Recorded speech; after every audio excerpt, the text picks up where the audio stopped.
ውዶች እንደተናገርኩኝ አላልኳችሁ አብርሽ ሩትዬ እጅ ይገባል ዛሬ ብያችሁ ነበረ ከጠዋቱ ጀምሮ። ይኸው ማየት ማመን ነው። ሩትዬ ኤርሜላን እንቀርጋ አብርሽን እምጪ ቦክስ ቡም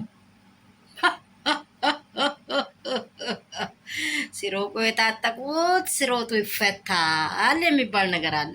ተጠንቅቀሽ መጀመሪያ የሚያስፈልግሽን ቀበቶ ቢሆን ኖሮ አይወልቅም ነበረ። ሄርሜላዬ ጉድሽ ፈላ። አብርሽ ከመጣ ከሩታ ውጪ ሌላ አማርኛ የለም።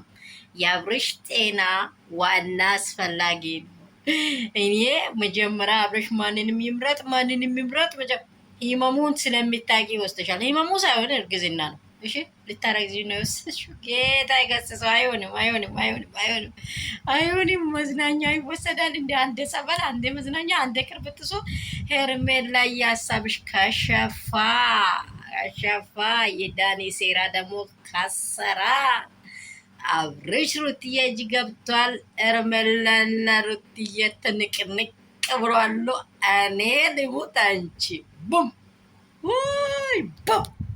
ሰላም ቤተሰብ እንደምን አላችሁ? ሁሉ ሰላም፣ ሁሉ መልካም ነው ወይ? የኔ እንቆች፣ የኔ መልካሞች፣ ጸጉሬን እየፈታው ነበረ። ይሄ ቪዲዮ ሲገባ ቅድሙኑ እንደተናገርኩኝ እውነት በቃ ሊታጠብ ነው ውዶቼ። በጣም ነው የሚወዳችሁ፣ በጣም ነው የሚያከብራችሁ። እኔ ጋር ሁሉ ሰላም፣ ሁሉ መልካም ነው። ሰላማችሁ ብዙ ትርፍርፍ ይበል የኔ እንቆች። ደስ የሚል ዜና፣ አስደሳች አብርሽ ለልጁ ይኑር፣ አብርሽ ለትዳሩ ይኑር የምትሉት ላይክ፣ ሼር፣ ሰብስክራይብ አድርጉ። ሌላ ነገር ምንም አንፈልግም። አብርሽ ለእውነታው ይኑር። አብርሽ እግዚአብሔር ለፈቀደው ትዳር ይኑር። ሌላ ታኮ የሚገቡት ከህይወቱ ይውጡ እያላችሁ በእውነት እንቁና ውድ የሆነችው ሩትዬ አጠገቡላችን ቆመን ለአብርሽ እና ለሩታ አፍ መሆን ነው ያለብን። ሌላ ነገር አያስፈልግም። ሄርሜላ ከዚህም በፊት እንዳልኩሽ በሰው ህይወት ላይ አትግቢ። እግዚአብሔር ምን ያህል ጊዜ እንደሚያኖርሽ አታውቂውም። ኖራለሁ እያልሽ እንድትሞቺ ትችያለሽ። ኖራለሁ እያልሽ ልትለቂ ትችያለሽ። እግዚአብሔር የሚያደርገው ነገር አይታወቅም። በሰው ህይወት ላይ ጣልቃ አትግቢ። የራስሽን ህይወት ኑሪ የኔ ቆንጆ። አንቺ እንደዚህ ቆንጅዬ ሴት ሆነሽ እንደው በቃ ግን አያገባሽም እንጂ ኤፍሬምን ቢታገቢ አሪፍ ነበረ።